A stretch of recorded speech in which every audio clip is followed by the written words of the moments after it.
If the energy C keeps nudging a qubit's phase all day long, do you really have to wait for perfect silence before quantum computing works? In the energy filament theory, dynamic decoupling protects phase by flipping the qubit's sign on a designed rhythm, so slow tension background noise cancels instead of stacking up.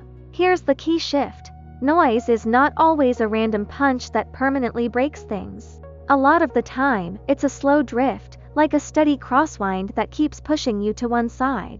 If you just walk forward, the crosswind accumulates into a big sideways error.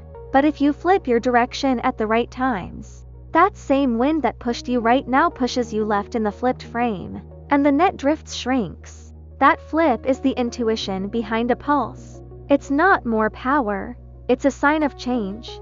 In this view, dynamic decoupling is choreography for cancellation. The environment keeps trying to write phase errors into the qubit. Your pulse sequence keeps reversing the bookkeeping signs of that writing. So the error adds like +1, then 1, then +1, then 1, instead of becoming +1 forever.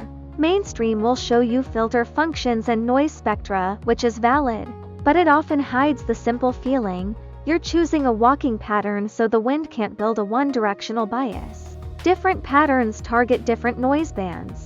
Some sequences are good against very slow drift. Others are tuned to suppress certain mid-frequency wobbles.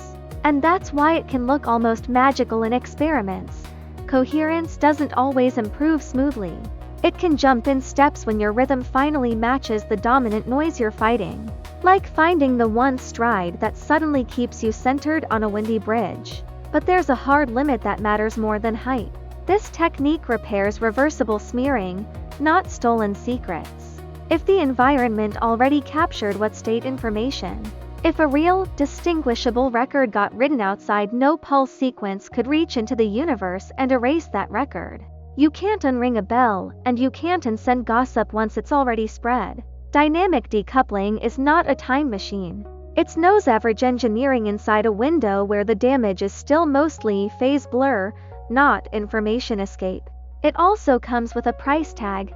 Pulses are interactions. Every pulse is another stake you drive into the system, and sloppy stakes leave scars. Timing jitter, pulse shape errors, finite bandwidth, over rotation, under rotation. Those become a new noise source if you treat more pulses as automatically better.